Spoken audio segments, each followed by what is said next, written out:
आणि हे बघ, दुसऱ्या ब्लाऊजची काळजी करू नकोस. क्रांतीचा झेंडा उभारताना त्याचाच निम्मा भाग कापून घेईल. तुझ्या ब्लाऊज पुरता, तुझ्या ब्लाऊज पुरता, तुझ्या ब्लाऊज पुरता. वा.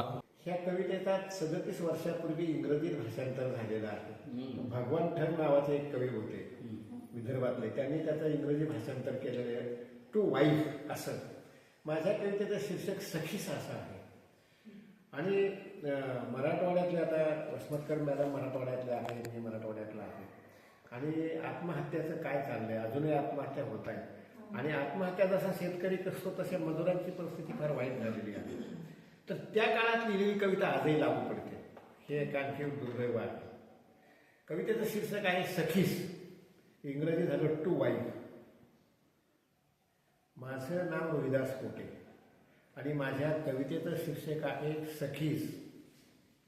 तुझं फाटकं ब्लाऊज पाहून मीच फाटलोय पार माझ्या सखे, माझं काळीजी फाटलंय आर पार बळीच्या बकऱ्यासारखं. तुझं फाटकं ब्लाऊज पाहून मीच फाटलोय पार माझ्या सखे, माझं काळीजी फाटलंय आर पार बळीच्या बकऱ्यासारखं. तुझी लाजही झाकता येत नाही त्याचीही मला लाज वाटली. तुझी लाजही झाकता येत नाही त्याचीही मला लाज वाटली. पण बिनलाजी समाज व्यवस्था हसली असेल मला. चोरी करावी असंही वाटलं, चोरी करावी असंही वाटलं. नीती अनितीच्या कल्पना आडव्या आल्या. म्हणून जुन्या बाजारातून आणलंय निम्म्या किमतीला तुझ्या अंगाचा अंदाज घेऊन. म्हणून जुन्या बाजारातून आणलंय निम्म्या किमतीला तुझ्या अंगाचा अंदाज घेऊन.